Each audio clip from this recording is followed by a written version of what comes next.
Father of the personal computer is a title which Alan Kay disclaims. But many acknowledge that it was Kay's ideas that succeeded in getting industry's attention for the personal computer. Much of this attention resulted from work done at the Xerox Palo Alto Research Center, PARC, whose alumni are responsible for much of the current leading-edge computer technology. It was here that Kay conceived Dynabook, the powerful lap-sized personal computer of the 1980s to come that would allow people to write and draw anywhere. Dynabook was the inspiration for Alto, the forerunner of Macintosh. He pioneered the use of icons instead of typed words for telling computers what to do next. He received his bachelor's degree in mathematics and molecular biology from the University of Colorado in 1966. He was a computer programmer during his Air Force years, then received his PhD in 1969 from the University of Utah. He joined the Artificial Intelligence Project at Stanford, and in 1970 became a founding principal at PARC, where he remained for 10 years.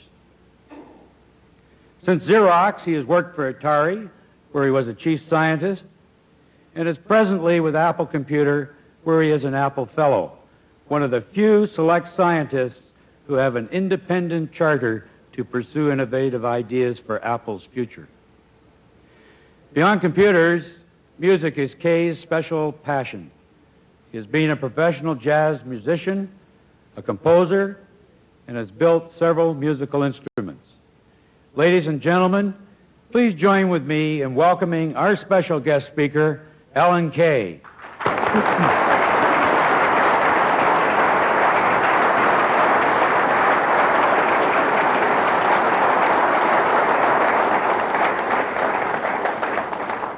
Thanks a lot. There's a sign up here that says "Smile, don't frown," so I'll try and do that. You know, when I was talking about the people who organized this conference, about whether I'd come or not, one of the things that they asked me specifically was to wear a tie, which I don't usually do, and I wondered why, and then I discovered that the tie was the perfect place for putting a lavalier microphone. And then I realized, oh, that was a good idea after all. Well, this talk is about predicting the future, and one way of thinking about it is all that whitewater that we heard about in the previous presentation, from my standpoint, has been from thousands of people frantically canoeing in random directions.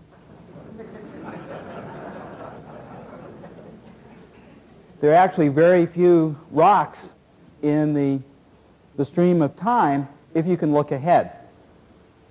Most of the white water that we encounter is stuff that we've created ourselves, and so this talk is about various ways of predicting the future ahead of time. I remember when I first got to PARC in 1970, we used to have Xerox executives coming out, especially in the months of January and February. We could never figure that out, but they come out to Palo Alto, come into the lab, and at one time or another they would say, what is going to happen in the future? How can we defend against it? And their whole attitude was so wimpy, I finally got angry at them. I said, look, the best way to predict the future is to invent it.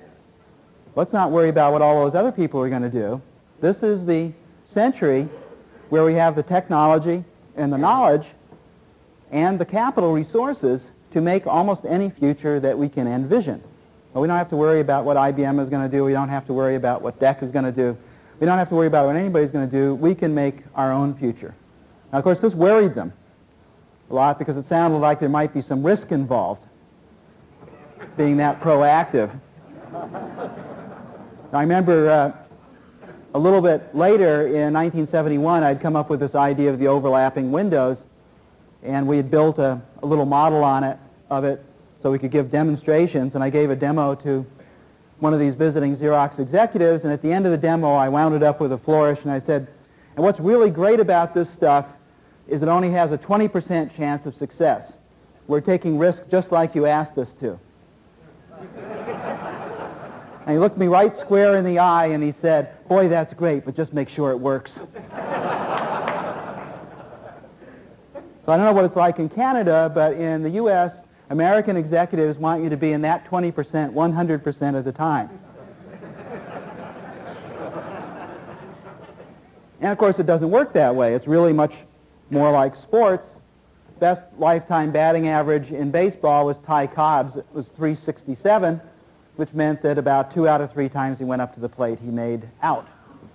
And so this notion of risk as a day-to-day element is something that can be surrounded by organization and peering ahead. In other words, we can deal with risk in a very strong way by having some sense of the inevitability of certain changes. Now, the funny thing about the future is that only the boring future is predictable in an easy way from the past. It's usually done by extrapolation. All you marketing people know what I mean. You go out and ask customers what they want, and they say, well, I want something that is 10% cheaper, 10% more features, 10% this and 10% that, because they are in a context, and what they really want, they think, is to improve their context. The idea of going to a completely different context is one that doesn't come to their mind. This is why the Japanese don't go out and do market surveys. What the Japanese do is to build 15 variations of the best ideas they have, take those things and put them directly into their potential customers' hands and see how the customers react to this new thing. It's a very different thing than going out and doing surveys. So in fact, in Xerox's earlier history, they had an interesting thing happen to them. They had spent some 6 years in the 1950s getting very interested in dry copying. They bought all the xerography patents they could find. They invented many different machines, and they finally came up with a wonderful little machine called the 914. And they had forgotten one thing, which I wish more companies would forget. And that is, they had forgotten to save any money for marketing and building the thing. So they had this wonderful invention because even the president of the company was an engineer and an R&D guy, and they didn't know what to do with it. So they went down the road from Rochester to IBM and said to IBM, here, take this wonderful thing. We love it so much. We just want to see it go out in the world. We'll just charge you a small royalty. Take it. So IBM did what most large companies do when they don't know what to do. Namely, they went out and hired some consultants.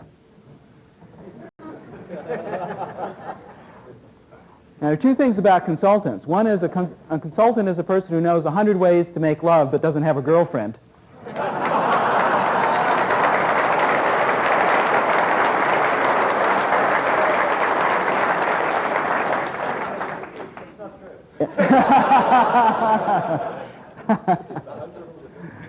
Well, you may know 150.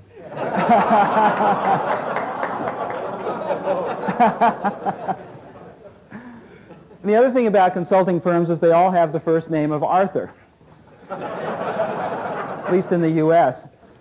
So the one that IBM picked was Arthur D. Little from Cambridge, Mass., and they submitted this working machine to Arthur D. Little and said, what should we do about it? And Arthur D. Little went out and did a classic marketing survey. In fact, they spent about 1.5 years doing this, and they finally came back with 6 inches of paper conclusively proving that there was no market for plain paper copying, nor would there ever be. It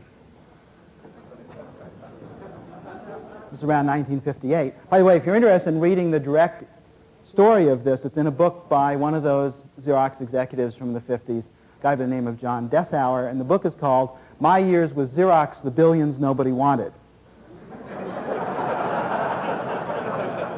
So this story I'm telling is the central part of that book, and there are 2 reasons why Arthur D. Little turned down the idea of plain paper copying. One was that there wasn't any copy volume that they could find out in the U.S. In other words, nobody was copying. If you extrapolate,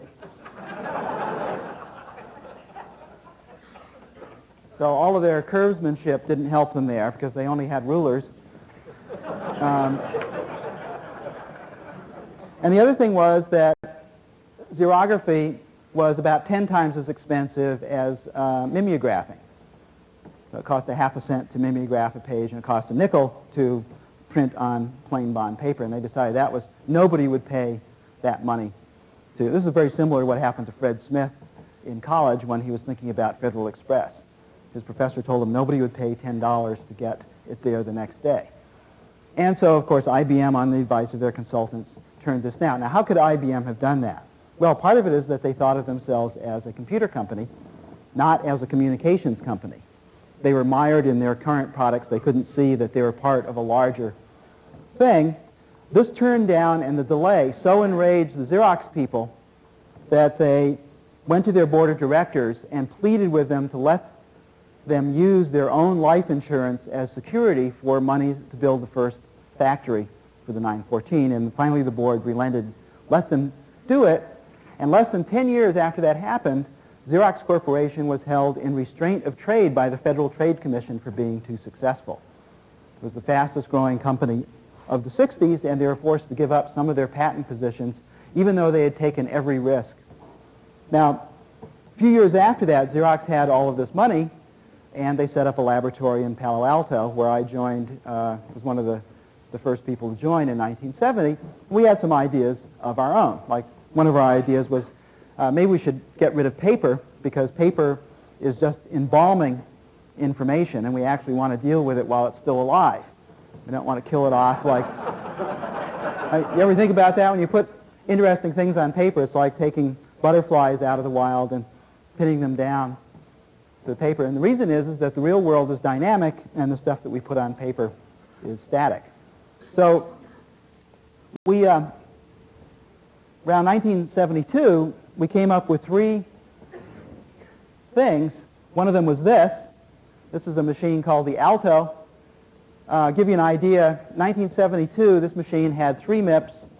It had a 500,000 pixel full page display. First bitmap display was a full page. It had the mouse, as you can see. It had a 3 megabyte disk, and it had a user interface on it that looked like this. And a few years later, that same year we invented laser printing. Gary Starkweather. He didn't know how fast or how good to make laser printing, so the very first laser printer that ever ran had 500 dots per inch as opposed to the 300 of today, and it ran at a page a second. Now you might ask, why did it run at a page a second? Well, the answer is the only copiers that Gary could get from Xerox were the ones that they weren't selling, which were the system called the Xerox 3600 at that time, and they printed a page a second. They had a whole warehouse full of them. And Gary found it was much more difficult to slow down the mechanical part of it than to speed up the laser. So he just said, okay, let it move the paper. I'll paint on it. And then the third thing that was developed that very same year was the Ethernet, which I think most of you are familiar with. So what we had, then we set up a production line so we could build these machines. And this is 1972. By 1975, we had built about 600 of these machines, and we had 5 interlinked Ethernets. We had about 10 of these laser printers. And we had a network address system, so you could sit down in Rochester and work on your machines across the country at PARC, because we didn't do a file-based system, but a network address base. So why am I telling you this story? Well, the reason I'm telling you this story is that in August 18th, 1976, 4 years after this stuff had been done, Xerox decided officially not to take it to market as a product. They weren't turning down a paper design. They weren't turning down a bubblegum prototype. They were turning down something which there were 700 machines, desktop publishing, Ethernets, local area networks, all of the things that we're selling, you are selling today.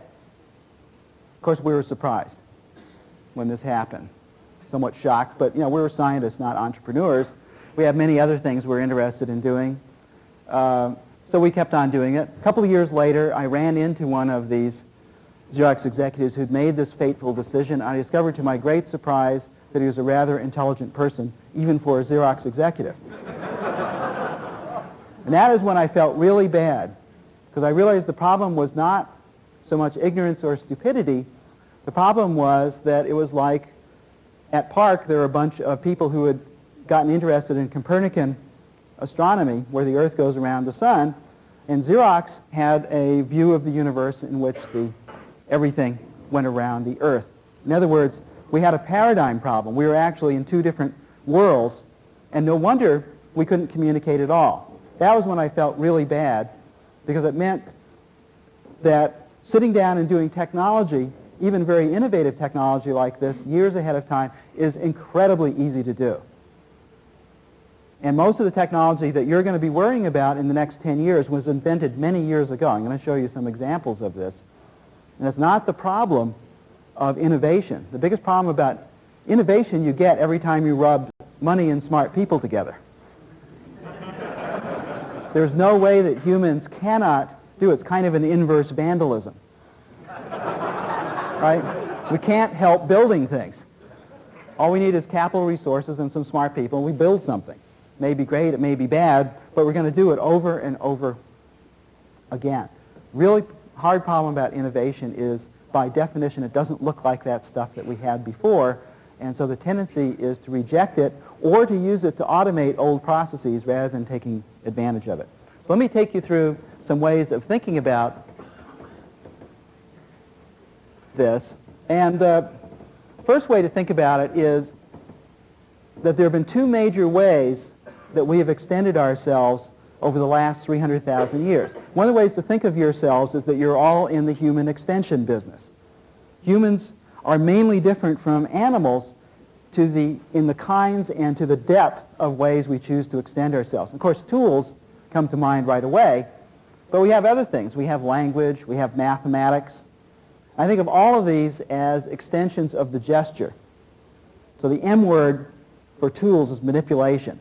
Tools are things that we look at and we manipulate them. We have another way of extending ourselves that we often don't think of, and that is through agents.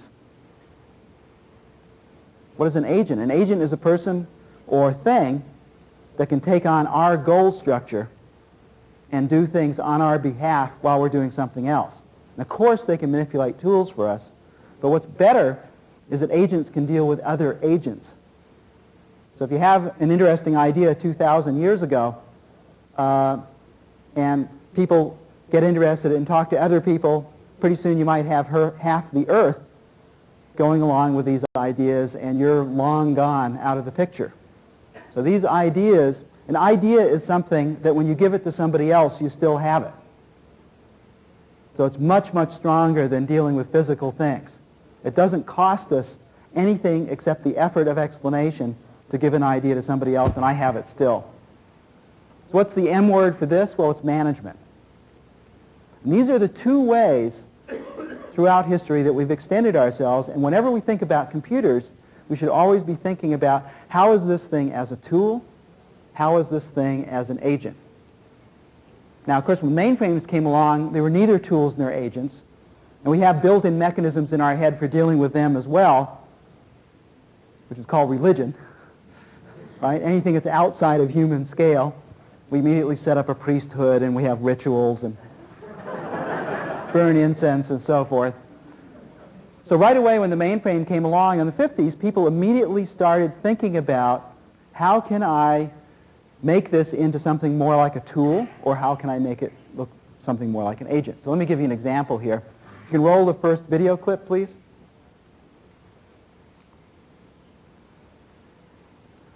Now here's a picture with a guy with a mouse in his hand, and he's looking at a two-page display, black and white two-page display. This photograph was taken in 1966. So I can say, all right, and here's what the system looked like. But I'd like to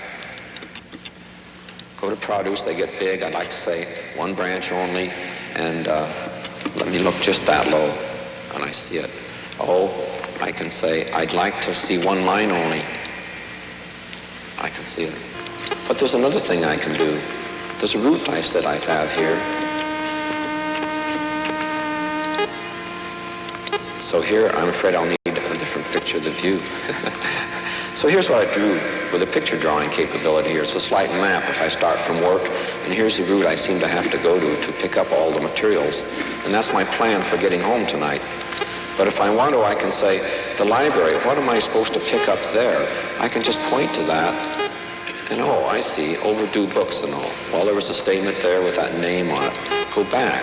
What am I supposed to pick up at the drugstore? I see, very interesting. All right. Market can do things if I want to just say, I'd like to interchange produce and canned materials. Bingo. And they're all numbered rightly if I care to look. Interchanging them very quickly. Cans are going to get interchanged with produce. They do it and all gets renumbered. Okay, so you just saw the father, what a person I consider the father of personal computing, Douglas Engelbart. His first grant proposal for doing this was written in 1962, and this demonstration I showed you was done in front of 3,000 people in 1968. So this is a system that has all of the elements of desktop computing, except it was very hard to get enough computer cycles to the user to do all this close interaction using a time-sharing system. So this is the first computer I built back in 1967, a desktop machine for very special desks, namely those built out of steel. It weighed about 350 pounds, had a fan that was likened to a 747 taking off, and it had pointing devices and so forth. And this is an attempt to render this personal computing experience in a way that we could control the cycles that the user was going to demand at odd times. And it led to a whole way of thinking about what we call personal computing today. In fact, I made up the term personal computing, and I made it up to apply to this machine. Now, the interesting thing about this machine is that it wasn't a terribly good success except with graduate students. Other professional users like doctors and lawyers we tried it on didn't like it that well. We weren't quite sure why until I realized that graduate students are those peculiar creatures that are going through a puberty rite of passage, proving that they can memorize 500 poorly thought out commands to a stupidly designed system. That's why they like Unix so much.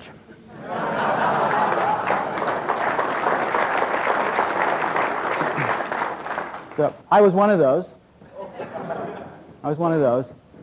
And that's when we realized that the first law of user interface design is that the users are not like us. And this generally, I believe you could call as one of the laws of salesmanship. The users are not like us.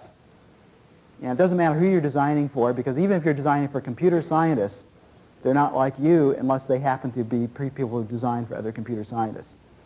Very few of these work out. And so we had here a technological marvel, but a sociological disaster.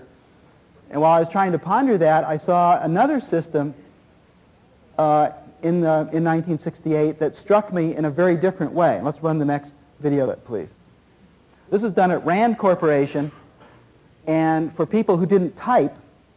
First, we erase a flow arrow, then move the connector out of the way so that we may draw a box in its place. So it recognizes that it wants a box and makes one. Now it's recognizing his handwriting. The putting in the box is being used as commentary only in this case. The box is slightly too large, so we may change its size. Where modern-day window control came from literally. Then draw a flow from the connector to the box. Attach a decision element to the box and draw a flow from it to scan. We then erase the flow arrows attached to the process post new area and move the box to a new position.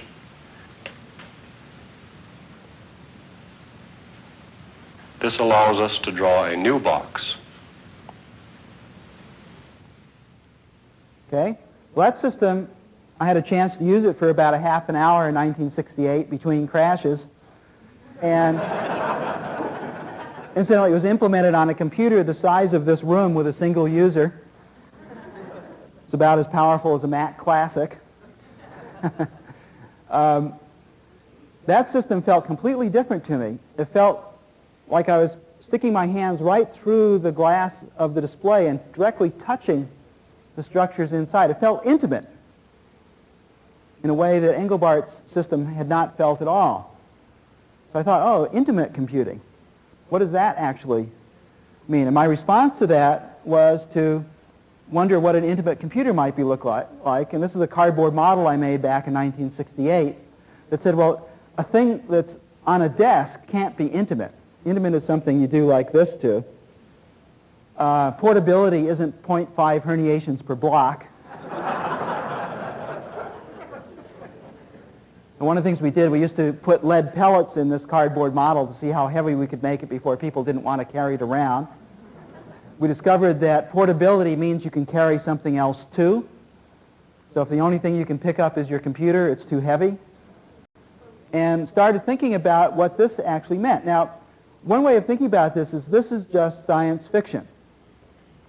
But the nice thing about our business is that the only part of it that is kind of fictional and fabled is how the general public and businesses, how customers react to these things, and why they decide to do things.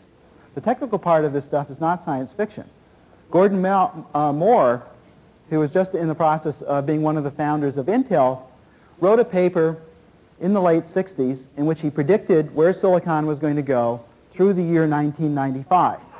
He was a device physicist, and the way he did it was to ask, what is the smallest transistor I can make out of this particular kind of silicon? It happened to be one that only stored 5,000 electrons, which is not a lot of electrons. Beyond that, if you made it much smaller, it wouldn't be a transistor anymore. Then he asked, how quickly could we get to that size transistor? Because you see, the fewer electrons you have to put in a transistor, the faster things go.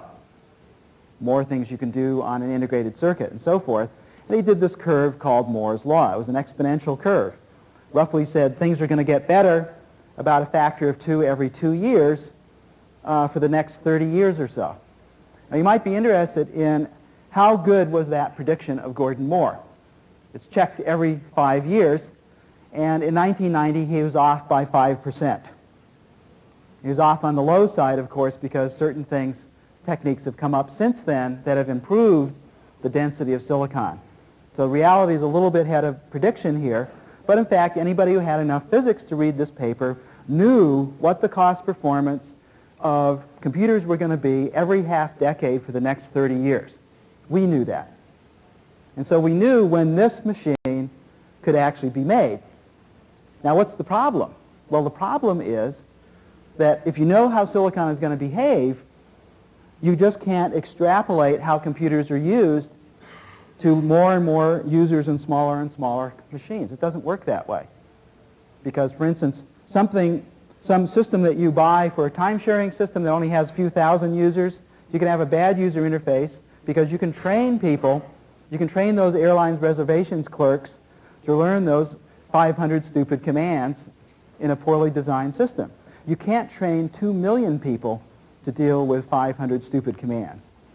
So once we realized that there was going to be 3 separate ways of thinking about computing, the mainframe way, which is already well underway, there was going to be this desktop way, which we thought the machines could be built in the millions, like that original machine of mine, and then there was going to be this intimate computing way in which we're going to build machines in the billions. So there's a factor of 1,000 difference between each of these 3 pictures here, and that factor of 1,000 effectively puts up walls between these 3 different areas.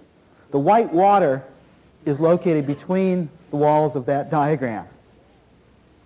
If you know where the walls are, you can just step across. If you don't know where the walls are, you get into this incredibly deep pit that you have to climb out of. And we're just about ready to start another one over there on the far right, because that one is going to have a completely different set of users.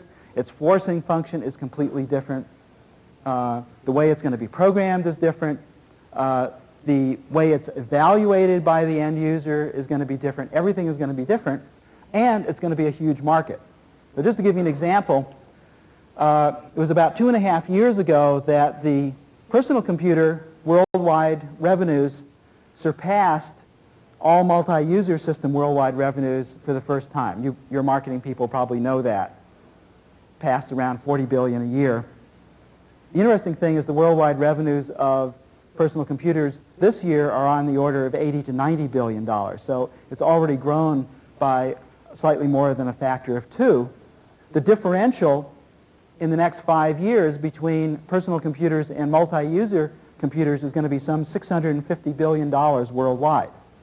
Wouldn't you like to get some of that? you're in that business. You should be harvesting that. But here's the interesting thing. The worldwide revenues of the far right hardly exist. In fact, if you're as tough as I am, you'd say they don't exist at all yet because nobody's yet marketed a far right computer. I'll tell you a little bit about what it's going to be like. But if you took a digital cellular phone and slapped it inside of a notebook computer and made it much better, you'd have something about what I'm talking about. Those revenues are in the order of 10 million a year right now. 1998, according to my calculations and those of the Gartner Group, is when that far right is going to surpass the revenues of personal computers. That's not that far off.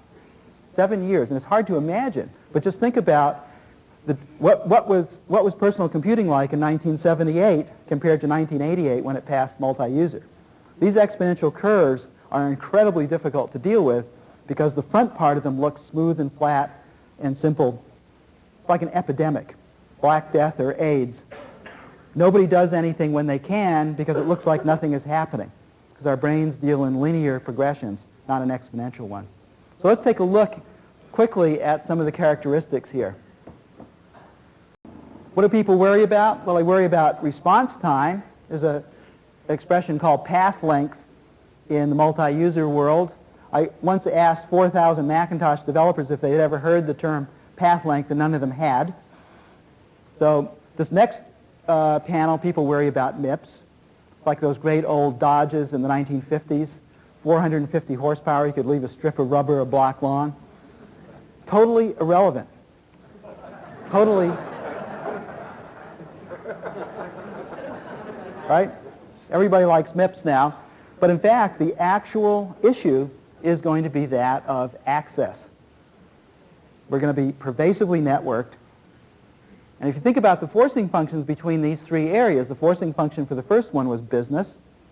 IBM, I actually met the guy at IBM who in the 1950s said 12 650 computers will do all of the computing that the United States will ever need. I gave a talk where I said 10 650s, and this guy actually came up to me and said, no, I was the person who said it, and I said 12. And the reason was is they thought that business was going to be doing everything with punch cards, and what computers were about was scientific computing. They could not imagine at IBM in the 50s that they were going to use computers for doing business, because their whole business was what they were doing right now. So they got surprised by Univac and had to pull their way back in the 60s. So that way of thinking about this just leads you into a completely deep black hole. Now, next way of thinking about these is, what is the job of the user interface? Well, when you only have a few thousand users that you can train, the job of the user interface in institutional computing, MS-DOS and stuff, is to simply give you access to function. It's evaluated by the function that you have, and you can get rid of the problems with training. When you go to millions of users for an application in the middle area, though, you cannot train all of those, and all of a sudden, the job of the user interface is that the user interface has to be learnable by the end user without much hand-holding. There's a very nice anecdote. They sent me some of the Computerland propaganda. There's this wonderful letter from Mr. Dart here saying that he, for some reason, had decided he wanted to go to an MS-DOS machine from a Mac, and Mr. Warren Ross, who's probably in this room, helped this guy when he realized that he was never going to have the time to learn the MS-DOS user interface. So he went back to the Mac and was happy ever after. At least that's what his letter said. But in other words, the job of the user interface here is not so much access to function as it is to be a learning environment. Maria Montessori contributed mightily to the Macintosh. She is one of my heroes. I think she was one of the great geniuses of this century.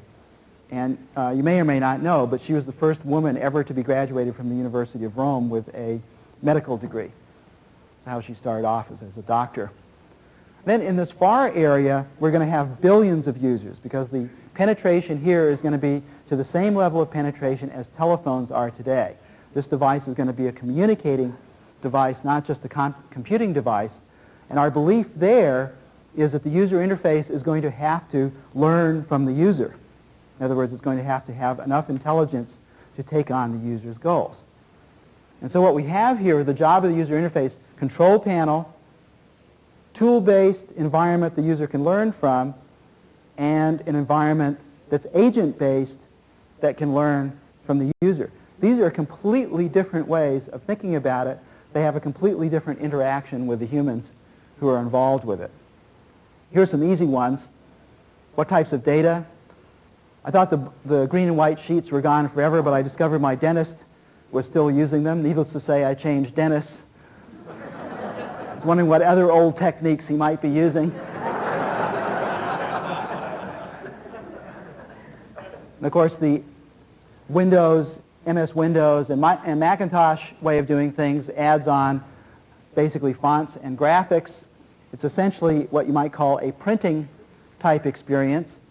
And then we're going to add on all other media. Now, the least interesting media to add on are things like sounds and movies, all of the parts that you think of as being part of multimedia.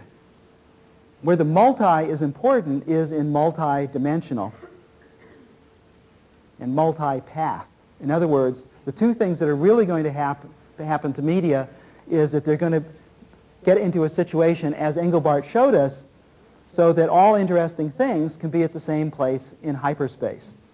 He was showing us that the computer is not like physical media in which you have to have distance between things, but you can always bring interesting things together. That is going to be one of the biggest changes, and it's one of the ones that Computerland, in its new guise as a service organization, which I think is right on, by the way. If you think about what all of this is, it forces you into thinking about the business as being a service business, because that's what networks force. How do you print? Most important one over the right is, well, you don't print anymore. Why? Well, because everything interesting is multidimensional, and it's dynamic rather than static. How many people here use spreadsheets for forecasting instead of accounting? Anybody? Somebody, come on. Yeah. So what do? Do you ever print out? What happens if you try and print out a spreadsheet using for forecasting? What do you get? One case, right? Is that interesting? No, because the interesting thing is all the different things that can be dynamically. You tend to keep those spreadsheets on your machine, and you want it on a portable machine so you can take it with you. So all of the interesting things that are going to be done in the next 10 years are not going to be printable. Thing to think about. How do you integrate?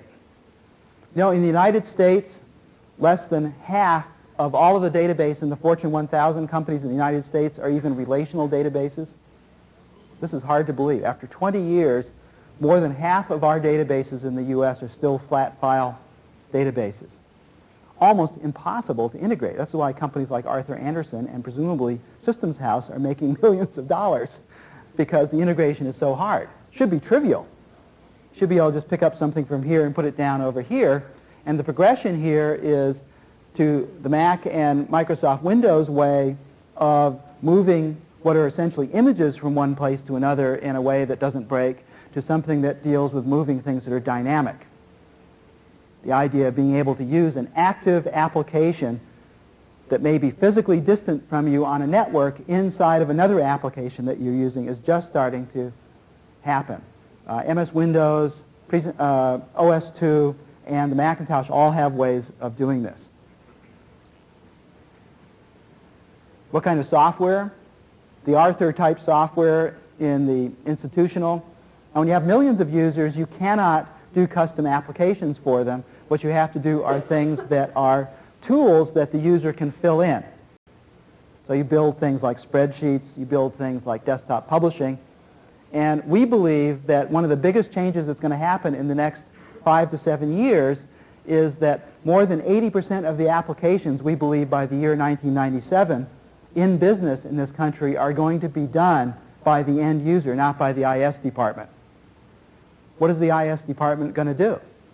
Well, I'll try and show you in a minute, but it has much more to do with architectures than it does doing applications. The end users can make the applications by using better user interfaces, just as they do many of their own applications now. And they'll continue to do that because they are the ones that know the applications that they want. What they can't do is large-scale system design. So there's going to be a huge change both in the consulting business and in the in-company IS business. Each one of these areas is programmed in a completely different way. Data structure and procedures like COBOL for institutional computing. Macintosh is programmed in object-oriented style. We invented object-oriented programming at Xerox PARC in order to build these kinds of systems. And networks spreading out all over the globe are going to force a completely different kind of object that we call agents that are going to be active entities. You can think of when you send something from one place to another, what do you have to send with it? When you're sending a data structure, you pretty much have to send a programmer with it, or a big, thick manual on all of the protocols, formats, and stuff that it has. When you send an object, you just have to send the protocols that you send messages to. But when you send something 10 years from now from Afghanistan to Los Angeles, you don't want to have to send anything with it except it. So it wants to be like a shoulder muscle cell taken down to your thigh muscle. You don't have to reprogram your thigh muscles in order for the shoulder muscle cell to survive. It knows what it wants, and it reconfigures itself automatically into the environment in which it finds itself. Pervasive networking is going to force that change in systems design. Big programs, object-oriented programs are about 10 times smaller for the same functionality as COBOL programs, and this new way of programming is another 10 times smaller. Remember, 20% of the cost of writing a program is in the initial writing the program and getting it running the first time. 80% of the cost is in maintenance, changes, deriving applications from it. So the size of the system, the tractability of the system are the leverage points. The development system you use to make these programs are the leverage points for the software. So one way to think about this is it's like architectures. The Greeks were very smart, but they thought that walls were to hold the roof up. And so there's a limit to the size of structure they could build. The Middle Age builders wanted to have structures that were mostly windows, and so they had to have a completely different way of thinking about taking the stresses into the ground, and it was a way in which the walls bore very little of the weight. So you get structures that have about the same amount of material as a Greek temple, but are 10 or 15 times larger. And then 2 centuries ago or so, we discovered that some materials are much stronger when you pull on them than when you push. Right? You push hard on steel, the little molecules get closer and closer together, the heat goes up, and pretty soon it starts melting. You pull on it, it actually gets colder because the molecules come further apart, and you're contending mainly against molecular bonding in the crystals of it, and it's much stronger. Steel is often 10 times as strong when you pull on it. Buckminster Fuller realized that you could make a structure, a geodesic dome is mostly pulling, not pushing, that would go over all of the Gothic cathedrals on this earth and use the same amount of material as a single Gothic cathedral. So one way of thinking about this is point of view is worth 80 IQ points, right? The Greeks were as smart as we were in IQ, but they didn't have all the representations we have to think about the world. We mainly make ourselves smarter by getting better representations about things. Every time we can represent the world in a different way and jump across these paradigms to the next one, then all of a sudden we're in a place where things get much, much easier. This is hard for people in this continent to deal with because we think that when we're in trouble we should work harder. Right? When the going gets tough, the tough get going? Nah. No way. Look at where all the things in history have come from. When the going gets tough, the tough get better representations. Why work hard if you can find a better way of restructuring the world? Why not work more efficiently?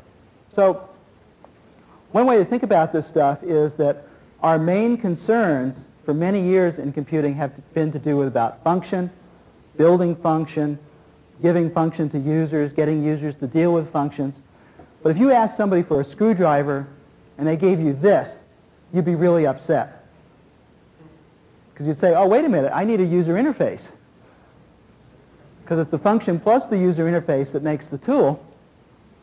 When I saw this slide, when I put the slide together for the first time, I thought to myself, God, that is a stupid way to design a screwdriver. Think of it. The mechanical advantage is the ratio of the diameter of the handle to the diameter of the shaft. That's very small. Want to grab it like this, so of course it's going to slide off the screw. And if you grab it like this, you get very little purchase on it. This is the MS-DOS of screwdriver designs.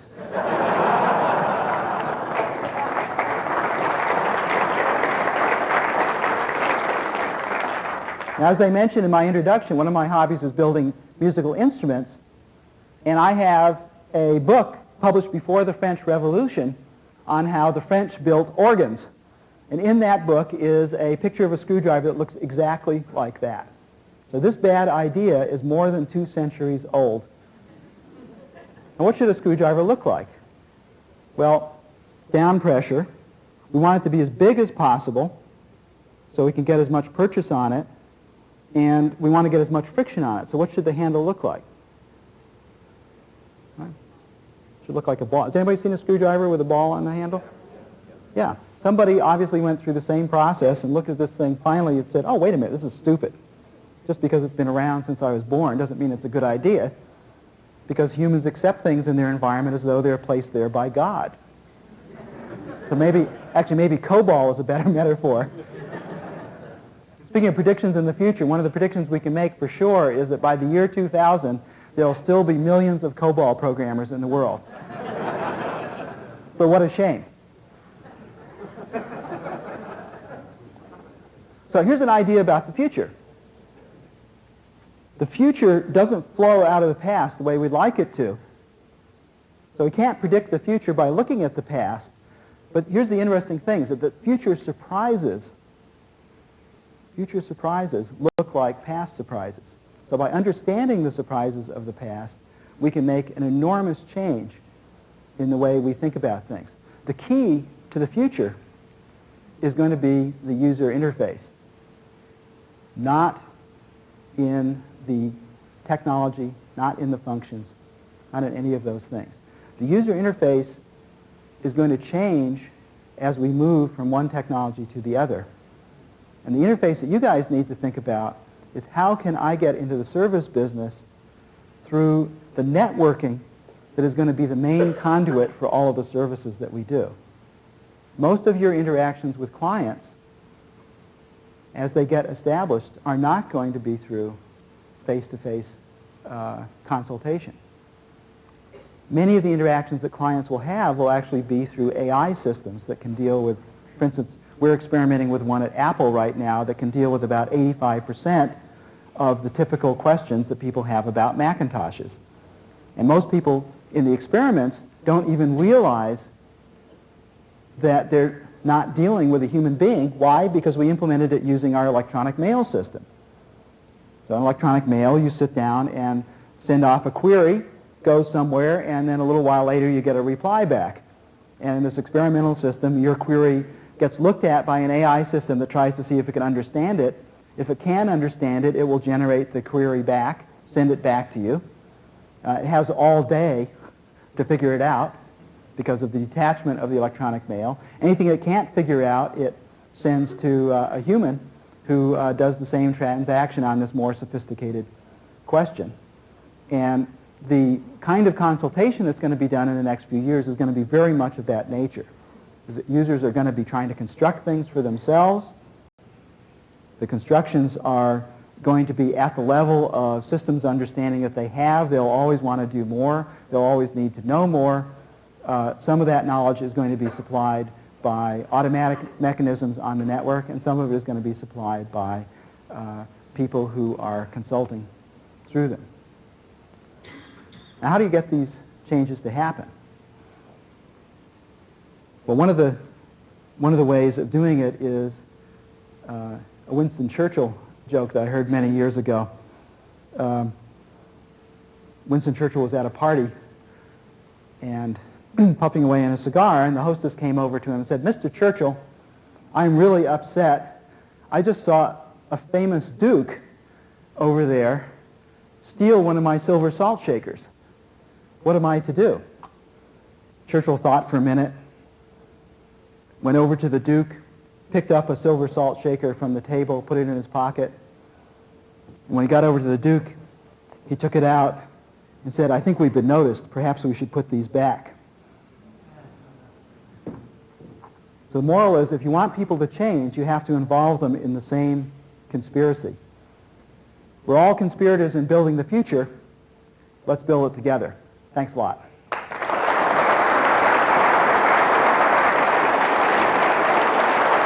Thank you.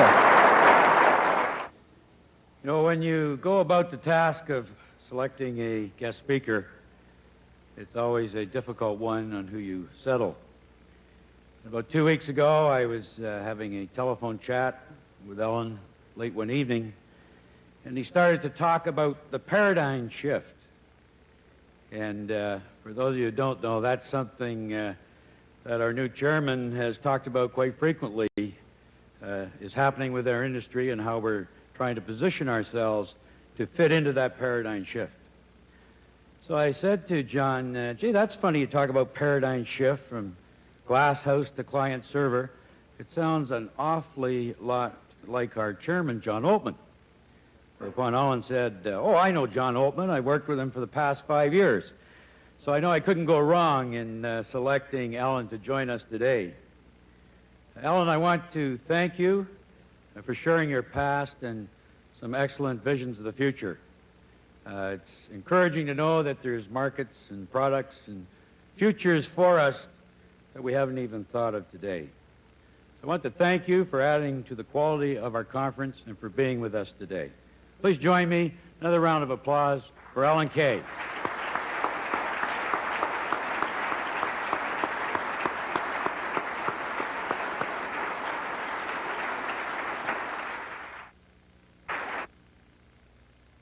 Hey, time for a coffee break?